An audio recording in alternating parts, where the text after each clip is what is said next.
Hello and thank you for joining us for Game 2 of Flash Wolves versus Vega Squadron. And what a Game 1 we had. Vega Squadron taking the win over Flash Wolves in commanding fashion. Yeah, they certainly did, and we're going to get into the second scariest phase of the game for the Flash Wolves, which is, of course, the draft phase. Oh, it's so scary. I'm so scared. Because you never know what Vega is going to do here, and they were able to put together such an impressive draft. You know, the flex of the Vayne to the mid lane, the Karthus bottom, the ability to play all three lanes simultaneously will lead to the fact that Karthus no longer going to be playable. Straight away banned out. Last time it was the Hecarim that we saw as the second ban from Flash Wolves. Boss has played that a few times throughout the tournament. I think they find Gadget a little bit more threatening than they find Boss right now. I would agree with that, and I also think that Boss showed a really good pick in the Aatrox to be able to go into Hanabi. We saw how much priority he was able to gain over that lane after a couple of very good early ganks from an AHaHaCiK. So I think that they are already, you know, aware of what Boss will go to as a second run, whereas the question hasn't been asked of Gadget yet. Not quite yet. Sylas the first pick once again for the Flash Wolves, so they're just going for a repeat draft so far. We'll see what Vega have to do. They need to mix things up just a little bit because, of course, that Karthus is not available. And let's go through it, right? You've got yourself the ability to take up a Hecarim, which is technically a flex build. Sylas, obviously flex. Then you've got Akali, Aurelia, Jace. At the moment, is Sylas showing itself to be that higher priority that you want to take it first? Now, in this situation, they have banned away Aurelia, one of the good matchups to the Sylas, but I think that this blind pick of Sylas on blue side is becoming into the disrespect territory. I think that Jace right now is in a very good spot. I think that I would like to see Flash Wolves potentially pivot this pick if it doesn't work this time. I totally agree with you there. Now, Vega Squadron showing the flexibility they have in that bottom lane. Gadget will be getting his Neeko. Played that 5 times in the regular season and only lost once. We've already seen him play it as well at this tournament. And you think it's going to be bottom lane. That will be most likely an on-hit Neeko. I do want to point out, however, that it has been played in other roles. You know, top lane has been able to pick that up historically. We did see a brief stint of Neeko in the mid lane as well. So still flexibility in this draft. You never know where that Hecarim's going to go. So finally, we see the double flex coming out between Ryze and Hanabi. This is something that Flash Wolves have boasted. Taking the Akali, they can now play it in both lanes, both sides of the map, and should have great pressure. They still have the AD jungler as well. So, you know, not all AP damage as of yet. Yeah, having that little bit of physical damage definitely helps you out. Vega Squadron looking for their final pick of this second phase. Last time we saw them going across towards the Sejuani. This time it's going to be the Ryze picked up. Expect that to go onto Nomanz in the mid lane. He's played that a few times during their regular season. Also has been played by Boss once, and you can kind of just chase the Akali anywhere with it. Is a fairly good matchup. In an ideal world as well, I think that Hecarim should do fine into the Akali. Has fairly good trading patterns once she goes into Shroud. Yeah, I guess you Shrouds and you just swing your sword around. It's like, I'm scything, I'm scything. I like it. Yeah. I also wish we kind of had the camera on you and that is the outtake. That's right. I'm pretty sure they'll put it in the rollout at the end of the day. Paris is banned out here. There's the Sejuani banned as well. Pinching that jungle pool, but of course an AHaHaCiK could always take the Hecarim into the jungle if they wanted. One of us was going to read it phonetically, and I'm just glad it was you. I'm glad it was not me that did it. Of course, the pineapple potentially could go towards the Hecarim, but it is much more of a boss-flavored champion, I feel. It has been flexed, however, for the Vega Squadron lineup, and getting rid of, you know, ShiauC's ability to play the map here, taking away something like the Galio, does mean that he has to go towards a second tier. He wants to have teamfight impact as well as being able to play the map. So something like Tahm can be there for the 1-3-1, but I certainly think would prefer to play Galio in this particular matchup. Yeah, getting rid of the Shen as well for that global pressure. Tahm is up. If we want to see Vega take it here, removes that 1-3-1 pressure from the Flash Wolves, as you said, and it means you can leave that final counter pick for last. Give either Boss or Nomanz something that can totally dominate the lane. Yeah, and also helps out Neeko, right? We're still talking about an AD carry that is not the most mobile in the game. Sure, has the ability to go invisible, get some attacks, movement speed, but I think it would be a good answer here. That, however, is Kha'Zix. Is a surprise as well, because no priority going to be placed on Kha'Zix here. So unless they have a great response to a Tahm Kench, which is most likely going to be picked up here, then a big surprise that they've prioritized the jungler here without seeing either part of the bottom lane. So I'm just going to lay the seeds here. We have seen Vega Squadron previously take Jarvan support there is always a possibility that one of these 3 champions alongside the Neeko is a support, and they're just hardcore flexing on us. They're playing 4D underwater chess, where everyone else is playing checkers. I don't think it's going to happen, but I'll just put that out there because Vega have been known for these unique picks. Yeah, certainly have. However, even though you can get some good brush control with Kha'Zix support, I have tried it before and it's useless, so not expecting to see it played down there. Also, the fact that they've gone the safest bottom lane kind of in League of Legends history in Ezreal Thomas Kench means it kind of hard to pick on that lane in any kind of kill format, unless maybe it's something like a Zac. We did see Zac Neeko played once in OPL. It's good into Tahm Kench. I'm going to throw it out there just in case someone's been watching. You have been regaling the benefits of Zac support into Tahm Kench for a while. We'll see where Vega Squadron decides to go for this final pick. It's going to be the Alistar. Oh, it's going to be the Zilean instead. Bait and switched at the last moment. So Santas with another kind of cheesy pick down here in the bottom lane. Certainly not the member of Vega Squadron that we're used to flexing in kind of the MSI play-in so far. Has got a play on it throughout the regular season.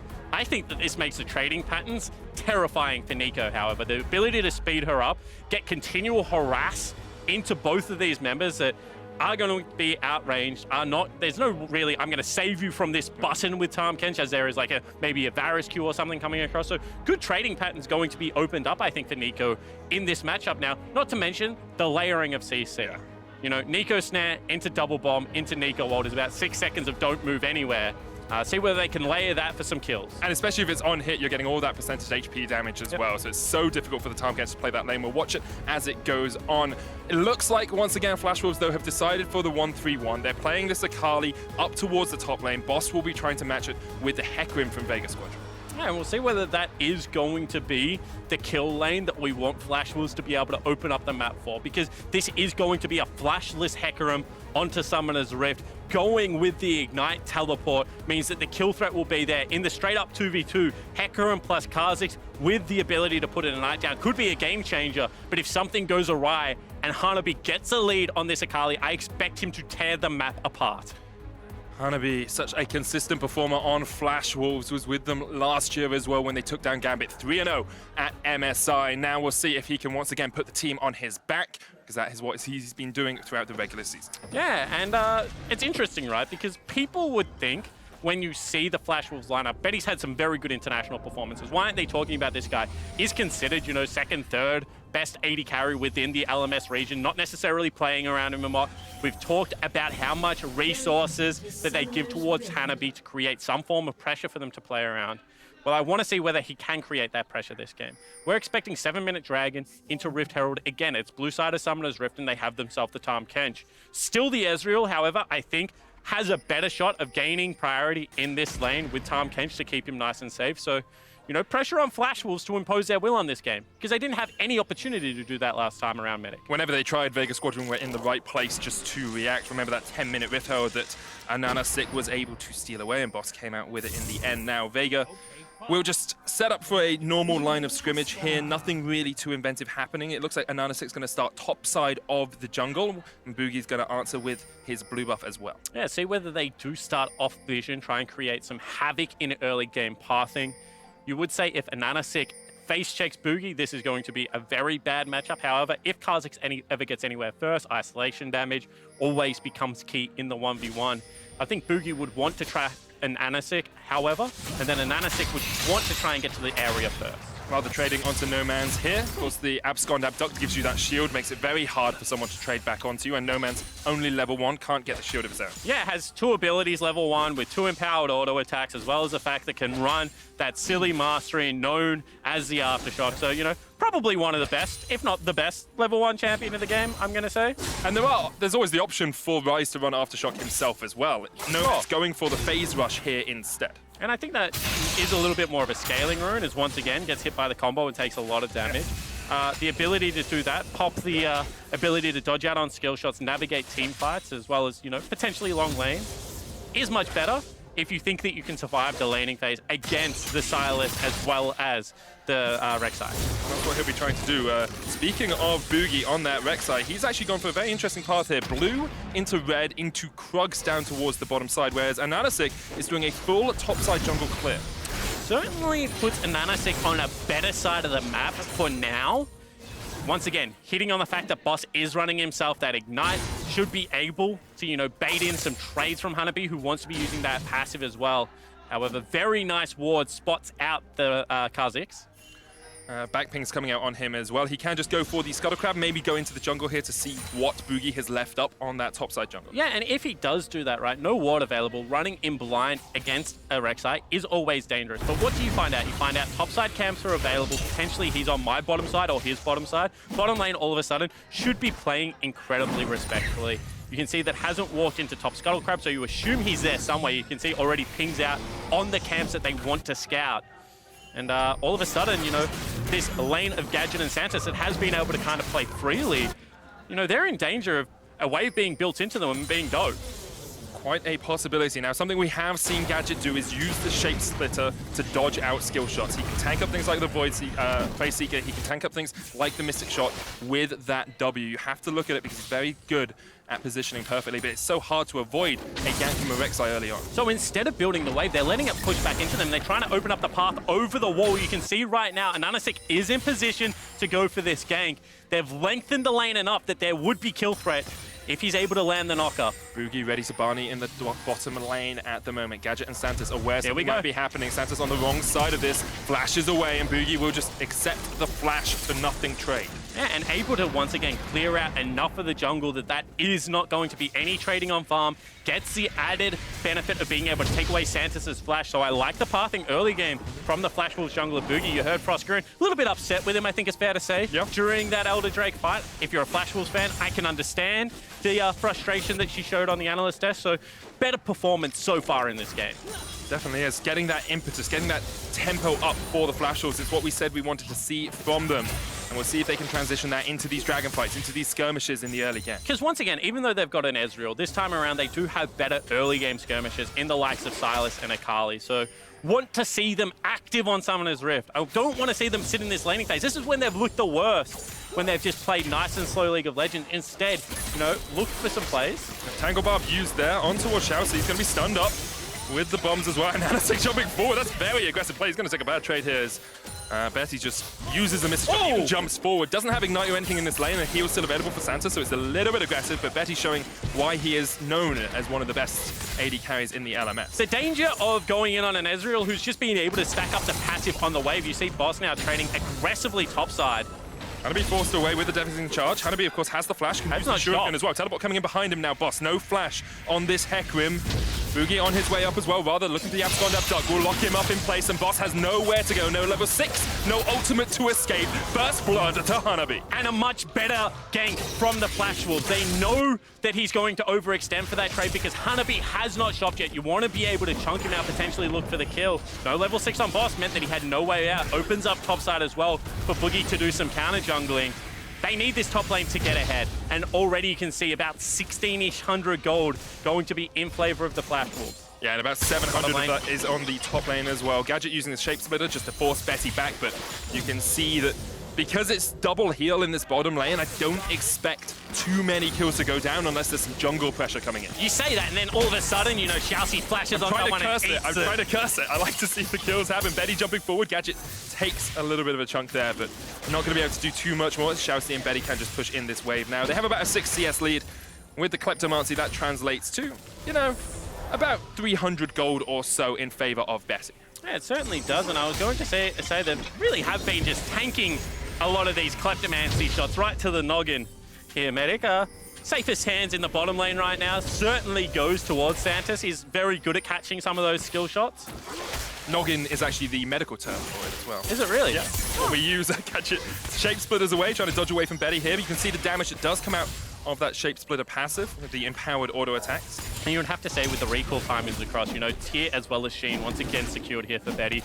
And they've had a more proactive bottom lane, a lot more forward presence now for the Flash Wolves lineup. That was in part due to the early pathing of Bugi versus AHaHaCiK, you know, targeting opposite sides of the map. But it makes the kill onto Boss all that more devastating. If you spent the early game getting your Hecarim to level 6, you know, trying to secure him some advantages, the fact that he threw it all away off the back end of some mindless aggression does really hurt if you're the Vega Squadron bottom lane right now. It definitely does. You know, when you play the weak side of the map and you see your top laner just not being able to get any advantages, it can make for a long road on the struggle bus. But now with the Mountain Drake being the first dragon to spawn, we expect Flash Wolves to group around it. You can see once again, ShiauC unlocked from the bottom lane. It's only Betty down there by himself trying to clear out, and it means that he can now look for ganks like this. Gadget's now dead up, Bugi there, has the flash, can jump in, gets onto Santa's, Pop Blossom used as well, but Pop goes Santa's, the Gadget with the Void Rush, double kill for Bugi. Great stuff from the Flash Wolves jungler. A huge outplay, was able to negate the CC from the Neeko ultimate, gets the execute and should open up the Mountain Dragon for the Flash Wolves lineup. This bottom lane has been such a large target for the Flash Wolves medic. Now to find some success in the form of 2 kills and bottom lane push is a massive deal. You wanted tempo, you wanted early game plays, what Bugi is delivering in abundance. Certainly is, and a great time ultimate across 2 members there, and that's what I'm talking about. The ability to dodge out of crucial CC as a Rek'Sai, Devour there for the safety as well. And you can see that an AHaHaCiK now looking for mid lane play here. Not really going to be able to find all that much, however. Kha'Zix hasn't done too much for them yet. Moon Prison's going to land onto Rather. Does have the flash if he ever gets caught out, and Dragon now going down to the Flash Wolves. 2,000 gold ahead, 8 minutes in the game. They have definitely upped the tempo in this one, and Vega Squadron seem to just be caught paralyzed. Yeah, and if you're wondering, you know, why didn't they go for that play? Not only is Nomanz out of mana there, they also knew that they were on mid lane and had the Tahm Kench ultimate. Now going mid lane towards mid. Was it going bot? They were trying to save Rather. Okay. And he was fine for the time being, as Nomanz had to burn his flash.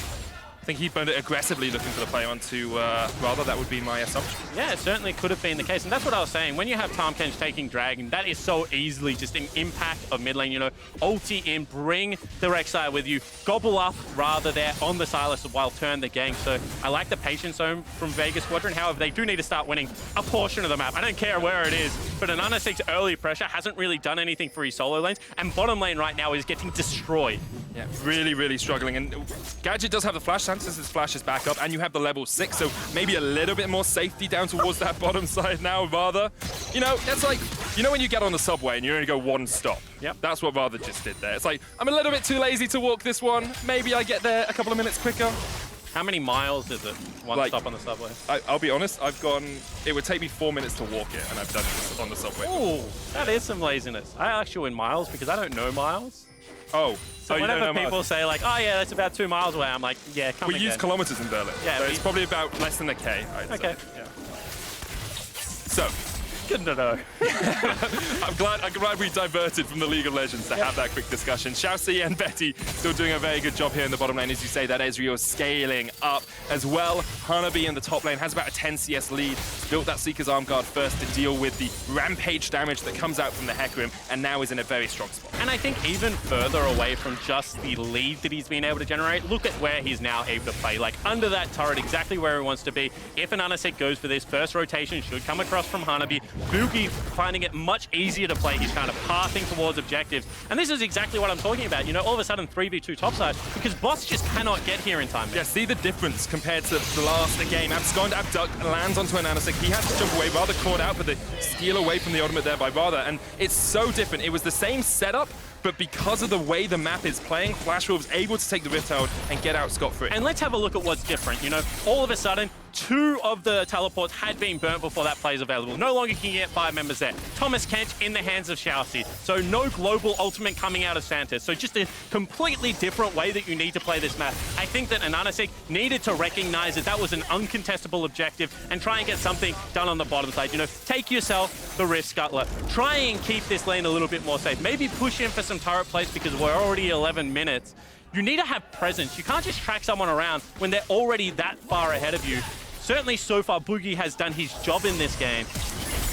See Pop Blossom coming out here from Gadget. They try and get the stun lock onto Betty. Betty has the flash, but just can't get away in time. Gadget will take the kill. Sped up by Santa's as double teleport comes out from the Flash Wolves, and now it's going to be a 4v4 in the bottom lane. Flash Wolves trying to take the fight, Rather jumping in. Santa's gets the chrono break though, and he will be brought back to life. Bugi fighting down towards the bottom side of it. His boss comes into the top side. Noman's going to get caught out by Bugi. Santa's brought back to life. Gadget still running for the wins as Flash Wolves continue to get back in. And AHaHaCiK jumps back in with a blast cone. Flash Wolves forced back. Unstoppable onslaught separates the team. Hanabi's so low, but he's able to survive, and they get 2 out of it. Hanabi's still alive, and Flash Wolves sweep Vega Squadron out of the bottom lane. And they drop the Rift Herald to just add insult to injury. The mistakes now compounding for the Vega Squadron. Flash Wolves in control. Bugi has been absolutely on point this game. Ball 0-1 on the Rek'Sai, in the right place, at the right time, opening up the map for his team, and Flash Wolves show us they are here to party. And game one, all the mistakes there starting to be swept under the rug, starting to become a distant memory as Flash Wolves find their swagger. They got themselves the Dragon, the Rift Herald into the bottom lane team fight. This starts off very good. You can see Betty and ShiauC kind of being cheeky, trying to calm this down. As soon as the root lands, this was the first yeah, you know the Devour is down, and so Vega Squadron can then take the fight. Yeah, so then another route into the ultimate. As I said, so much CC, ability to be able to be layered there. Looks like a free kill. Teleports start coming in now. You can see that Boss hasn't got his available. A little slow, just due to that fact, so it has to be late. And a split fight everywhere. Hanabi using that Shroud, keeping everyone busy on the back line. Did AHaHaCiK actually want to go back in here? He did. Deliberate choice. He does it deliberately, but then immediately runs away. Deliberate choice to come back in. I was going to say potentially a misclick, potentially not the play he was looking for. A lot of the I think I can mentality. Turns out he couldn't. And that leads to a big advantage now for the Flash Wolves lineup. Just those minuscule things you see as well. If Boss had popped the ultimate a second earlier, AHaHaCiK would be in the perfect position to sink those claws into Hanabi to start getting those kills rolling, but Flash Wolves just better coordinated on the day, and you can see now a 5,000 gold lead for them, taking that tower in the bottom lane. And whilst we do have to be, very appreciative of the flavor that Vega bring to the draft, you also have to call out errors. And I think taking Kha'Zix, who is primarily an early game ganking jungler, pathing jungler, into currently the strongest early game pathing ganking jungler in the form of Rek'Sai, is something that has been told across the entire map right now. Anywhere AHaHaCiK has gone, when he is matched by Bugi, he just has no options. You can't fight it, you can't out-gank it. Ultimate is much better on the Rek'Sai now, the fact that it's an execute, and I just think that has been a little bit caught off guard by the fact that Bugi's beaten him to these areas. It just seems not to be in the right place at the right time. Do you want to bring just a little bit of attention to Flash Wolves as a team as well? Because after game one, it could be quite easy to forget the pedigree this lineup has. They've been to Worlds 4 times. They've been to MSI 3 times. Nomanz going to escape here as the Abyssal Voyage comes in, but they never missed a semi-final at MSI either. This team consistently shows up in the mid-season Invitational. Nomanz really did you a solid there. Yeah. Like, you were going into your narrative point. I was watching it, and if he gets caught out, I switch. Yeah. It's what casting's about, sport. But he just dodges out on everything. Yeah, that's a solid. Here we go. Not going to be anything happening topside either, and I like what you're talking about. This is a storied organization. AHaHaCiK made the first MSI, the one that EDG won. I just want to throw that out there as an LPL fan. Let that point sink in for a little bit. However, after that case, they've just been the constant representative of the LMS region, continually finishing first. Now you can see Gadget going aggressive again. Looking for the pop portion onto ShiauC, but can't quite connect with it, and ShiauC just gets away. Yeah. The Tangle Barb into Pop Blossom is a great CC combo, but you just can't quite catch out that Tahm Kench. Yeah, you can see that maybe Santa's a little bit slow on the bombs. Whether that's going to be the last follow-up tool time and time again, we'll have to be wait and see. However, this is something Flash Wolves do a lot. Ensemble used by Rather in the mid lane as Hanabi looks for the fight underneath the tower. Twilight Shroud comes out as well. Bugi with the flash in. Ensemble though, Rather spot pops the stopwatch. Doesn't really have that many ways to escape apart from the flash. And he will get out for the time being. Flash was able to execute the tower dive. Yeah, Boss Archery uses the ultimate as well as the ignite. Not going to have many tools for the execute available, so decides to just stay alive. And we talk about the Flash Wolves' ability to play multiple lanes. That's something that I love to see. When your top laner, who is at the moment bottom, has priority and is able to move first, the ability to not just scout out the jungle and clear vision, but then rotate into a mid lane dive. Let's have a look at this, right? Was able to push all the way in, knows that Boss right now is on a jungle camp due to very good warding, means that they execute on a 2v1 that then turns into a 3v1 dive. Use of the stopwatch here to be able to deny any form of return kill, and the flash, because that's his lane, doesn't want it to get fed. It was actually rather not feeding Hanabi's lane. Very nice job there for the mid laner. I don't know, I would have expended 2 of my most important resources to protect my top laner. I think I would. Obviously a good guy. I think I would.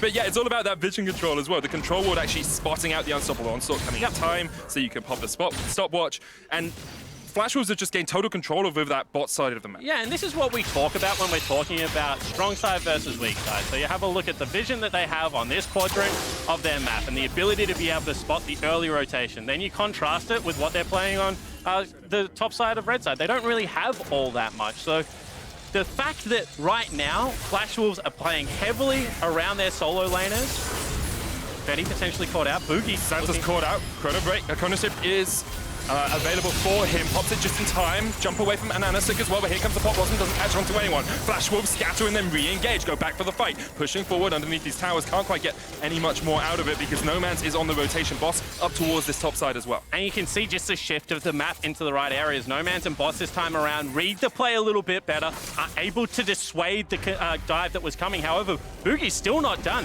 Wants to get something done on this top side of the map. Bugi wants to dance with Vega up towards this top side. Underneath the tower could look for the dive. No Chrono Shift available for Santos, and Flash Wolves just chipping away at the tower. Ezreal so powerful at doing it. Essence Flux in, takes down the tower. The chase in from Radha with the outs gone. Gadget sped up by Santos, and he will run back towards safety. Yeah, so able to disengage, but still the turret falling. You see Hanabi now cheating back down into that bottom lane to collect all the farm.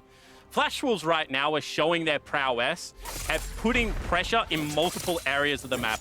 Frostgurren spoke about it very well. They want to be setting up one objective like the Dragon whilst also getting vision somewhere else. They went for the mid lane play. They got the ward over the back of Baron Pit into where the Blast Cone is. Then we're looking for the top lane play. At the same time, now you have the rotation back into the bottom lane setup of your 1-3-1. Flash Wolves, when they have control of the game, look very clean.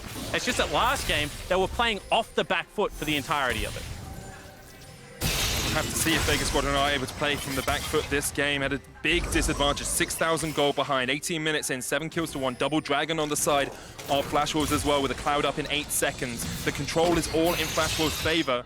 But Vega do have scaling. You know, you've got a Ryze who's so powerful in the late game. Then on-hit Neeko only scales up when she gets towards that Ginzu, gets towards those 3 items. The question is, can Vega hold on to enough of their base before Flash Wolves go in? Pop Blossom, pop. There's Gadget turning it around. The stun lands, the Chrono Shift out as well. Tahm Kench on his way up. There's the teleport. And now Gadget is in a world of hurt. Santos dodges away from the Mystic shot. Gadget trying to escape with the Tangle Bars, but ShiauC is on the chase. The Shape Splitter. Gadget's going to run up. Santos down. Betty is just there waiting for the kill. Takes it out. Double Mystic shot, double kill, and so much pressure here from the Flash Wolves. And at the same time, soloing out the Drake, once again being active in multiple areas of this map, using your global composition to be able to gain advantages everywhere. And that was a very nice interaction from Radha. You know, uses a Pop Blossom, and then in the same time, Gadget uses his. He says, that's cute, mine actually does damage because I have ability power. You don't at this stage of the game. And you can just see, you know, all of a sudden, the entire map is littered with Flash Wolves War. They're playing both sides of the top. You have ShiauC rotating between 2 lanes, ability to be able to save multiple members, and Vega just look like they're out of options. They're already 8,000 gold down in this game. They're weaker, and they're not able to find the same capture. You can see here, like, they think they've got Radha. They think they've caught him out. They missed the Tangle Bars, and the chase is on. Yeah, and this is the thing, right? You have teleports available, but you don't have a Tahm Kench ult. You can't get there in the same speed. They also are willing to invest even more. You know, Hanabi's teleport coming out across, so... See? Fight happening here. And AHaHaCiK caught out, devoured, but they will get the kill. And ShiauC that falls rather dead as well. And maybe Vega Squadron could just go straight for the Baron. They will clear out the vision. You have to feel there's a desperation call that's going to go on here. Vega Squadron will take it. Betty has the teleport. He's going to get back to base and then come back into the fight. Flash Wolves trying to do something about this Baron being started up. Boss is down to half HP. Here comes Betty with a TP. Hanabi, perfect execution, not quite available yet. He's got chased out. The Twilight Shroud, the Pop Blossom will stop him in its tracks. Stunned up, and AHaHaCiK's going to jump the wall as well. Perfect execution comes back for Hanabi, and he manages to escape. Oh. Teleport, use the Blast Cone. No, Hanabi still able to survive. Stun onto Radha, but now Flash Wolves can step forward. They can take the tempo, they can take the pace. Straight into them, the Pop Blossom from Radha. The Blast Cone's there, Nomanz shielded up. Blast Cone's going to knock him back into the rest of Flash Wolves. Chrono Shift used, and now the teleport coming in from Vega as well. Yeah, Boss looking to rejoin the fight. Betty gets the kill onto an AHaHaCiK. Nomanz caught out as well. Flash Wolves find the double, and the rest of Vega Squadron have to disengage. Boss, no unstoppable onslaught for him. Santos heals up. True Shot Barrage going to catch on Gadget. The Tangle Bards will lock out the rest of Flash Wolves.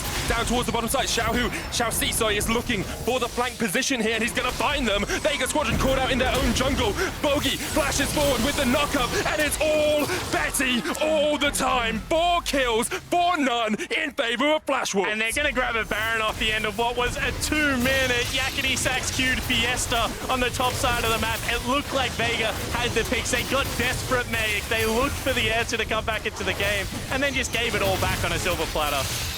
Flash Wolves able to find the fight. They came in Thought maybe for a moment they would be at the wrong side of that as it was a 5v3, but it was back and forth, and bit by bit, they just chipped away at Vega Squadron. They get the Baron out of it. ShiauC maybe stayed around a little bit too long here, has the heal, the slow, onto a AHaHaCiK will catch him out. Teleports coming in from Vega as well. They just want anything. They want any kills they can find in this game. Thick Skin used, the stun's gonna land, and ShiauC's just running away. This is the jungler and the support trying to chase down a Tahm Kench. They just can't do it. Flash Wolves are too strong. Yeah, they certainly are at this stage of the game, and as you mentioned, Vega, they just have to look for anything possible. Full retreat now into the jungle as they look for the reset.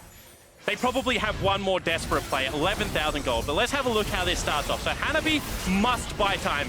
He is, however, an Akali and one of the best champions at being able to do so. Stays in the Shroud, gets a 3-person mini stun, flashes away, and executes over the wall. Hitting that blast plant nearly sent him right back in. However, he's able to channel the recall. He's done for the rest of the fight. Now it's up to Rather. Aggressive play, flashing over the wall, looking for Nomanz, who is really the only threat left.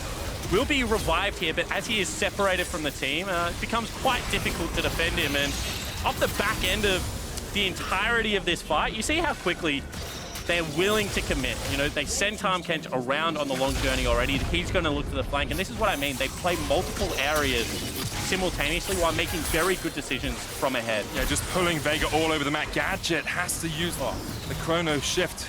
We'll get back to the fountain. Wasn't revived there, but Flash Wolves now breaking through the second tier of towers. 6 towers to 0, 12,000 gold lead, 24 minutes in. They are dominating Vega Squadron, and what a turnaround this is from game 1. And because they don't have teleports available, let's just play 2 lanes if you're the Flash Wolves. Let's take that deep breath that we need. And AHaHaCiK, however, looking for Hanabi. Jumping forward, would use the Void Rush to try and get away, but Boss done.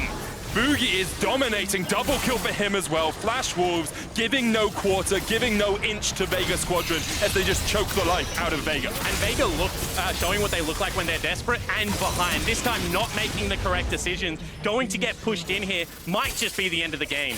Flash Wolves showing us why they have been to 7 consecutive international events, showing us why they always make semi-finals at MSI, showing us they cannot be counted out. Gadget's going to jump in with a Pop Blossom as Flash Wolves going for the Nexus towers here. Vega really have no defense left. It's a 3v5, and Flash Wolves continue to push forward. Pop Blossom comes out as well. Double kill over to Hanabi. Give them it all, give it everything. Flash Wolves equalize the series at 1-1. And it's going to be a sub-25-minute victory for the Flash Wolves, an absolute shellacking Mimic at MSI. And really, they controlled the pace of that game to a much higher standard. Yeah. This is what we want to see out of Flash Wolves League of Legends, the ability to play towards the neutrals, get your solo lane snowballing, and outclassing the Vega Squadron lineup this time around. And I think there were times where you did just see that impatience from Vega Squadron. You saw that bit of desperation. They were like, we have to make a play, we have to do something. But by the time they were making those plays, they'd fallen too far behind. Yeah, and you have to talk about why that's the case, right? The class of Bugi to come back after a disappointing Game 1 performance and then completely take a AHaHaCiK apart. You know, the pathing towards the top side of the map was good initially from AHaHaCiK, but Bugi just seemed that he got so much more. There was more threat on the dive bottom lane than there ever was onto the Akali. And as soon as they swung the top lane play with Rather's teleport, you just went to losing all 3 portions of the map for Vega and no way back into the game. Got to give credit to Betty, of course, as well for that game. His ability just to find positioning in team fights. Yes, he was facilitated well. Yes, he had a great front line. Yes, everyone was killing everyone, but Betty was always there in the right place. Weak side AD carries are one of the best tools to have in League of Legends. The ability to generate pressure and priority after, you know, the first 5 minutes, whilst not getting any resources really dedicated to you, unless they look for the major play, you know, a couple of teleports, is certainly really good from the Flash Wolves lineup. And the fact that they have good map presence as well on things like Ezreal and Tahm Kench only helped out as the game progressed. We'll have to see if Flash Wolves can continue this form in the rest of the series. But for more on how Game 2 played out, we're going to hand it back to the State Farm analyst desk. Thank you, Medic. The bounce back out of the Flash Wolves after suffering a loss in Game 1 to even it up. Now we sit 1 win apiece for each of these teams. I want to dive straight into Champion Select because after Game 1, we were talking up Vega, this, you know, ingenious drafting and some really, really cool stuff along with the unique picks that they have and what it allows them to do. This time around, things were going well for quite some time, and then there was a very specific moment where the two of you went, I'm sorry, what? I was all aboard the first half of the draft. I was like, okay, we got like a Ryze, we have a Hecarim, you know, the Neeko came out. I'm very excited for it. As soon as we go into second phase of draft and Vega ban, I believe they took away support. Yeah, they took Varus and Galio out. Varus and Galio, I'm like, okay, they're gonna pick Tahm Kench right here. They're gonna not deny it away from ShiauC because it's a massive pick for him. They'll have kill pressure because obviously want they Neeko, they want to do something fun down there, and then immediately left turn and they hit a Kha'Zix. I'm like, what the hell are you doing? There's no priority on Kha'Zix right now. Why would you pick this? Yeah, I was surprised Flash Wolves didn't ban the Tahm Kench themselves because, you know, it feels a lot more telegraphed. You have Akali and you have Sylas. It's like this all-in team comp for the Kench most just part. gobbles them up. Kench is great into that, and then they don't ban it, so I think Flash Wolves made a mistake, but then it gets outdone by Vega. I will say for Flash Wolves, I do like that they took a more proactive top side of the map. I didn't like the GP as much last time. You know that the enemy team's gonna do weird stuff. Early games are going to become very important. You don't need to scale for late with the GP. So I like the more aggressive top side of the map as well as what their bot lane does. I just feel like this is a scenario where they saw the Sylas and the Akali and they're like, it's fine, we don't need the Tahm Kench. We have like the Zilean, which can answer the assassins because you just bring them back to life. But again, imagine if you grab a Kench right there, you don't go for the Zilean reveal, and then maybe like grab a Kindred. Just like a little bit of something special on top. Yeah. Kindred can also skirmish a lot better across from Rek'Sai. I just think this was amazing until it wasn't, and that's what Right. collapsed the game. Yeah, it definitely fell apart there in the last couple of picks for Vega Squadron. But of course, they drafted the tools they, I will assume, wanted, right? As Tahm Kench was available, and they elected not to go for it. But very much the game revolved around the bot lane, at least for a fair amount of the game. We saw AHaHaCiK going back down there multiple times to try and make something happen, trying to play around that Neeko, but the Tahm Kench able to stave him off. Yeah, I mean, Bugi hit the lane early and started blowing some of these summoners with this hop over the wall. And, you know, Zilean's one of these picks that when he doesn't work out, it looks very bad. And so, you know, we saw the Sentinels take it. You're like, okay, maybe this will work out. Cast a flash right away. This is super early on in the laning phase. And then Betty, as soon as he felt like there wasn't threat on him, started playing super aggressive, shifting forward into 3 people multiple times, stuff like that. And he gets to have that confidence because he has ShiauC on the Kench behind him. Anytime Betty uses his arcane shift aggressively, he could just be repositioned. You can see Rek'Sai also getting repositioned right now. And so I just feel like it's like buy one, get one free when you take Tahm Kench away from Flash Wolves. It's a champion they're so comfortable on, it empowers them so much, and you want to play semi-global against them. It works so well in game number 1 for Vega Squadron. Take away the Abyssal Voyage. Don't give it away for free. Stop playing Zilean. Yeah, definitely going to have to see how the teams adjust going into game 3 with champions like that. I have a feeling, unlike the last series, this one will revolve a little bit more around the picks that each of these teams come away with. But the next piece of this conversation that I want to jump to is how the teams look when they have a lead, because we talked about Vega in game 1,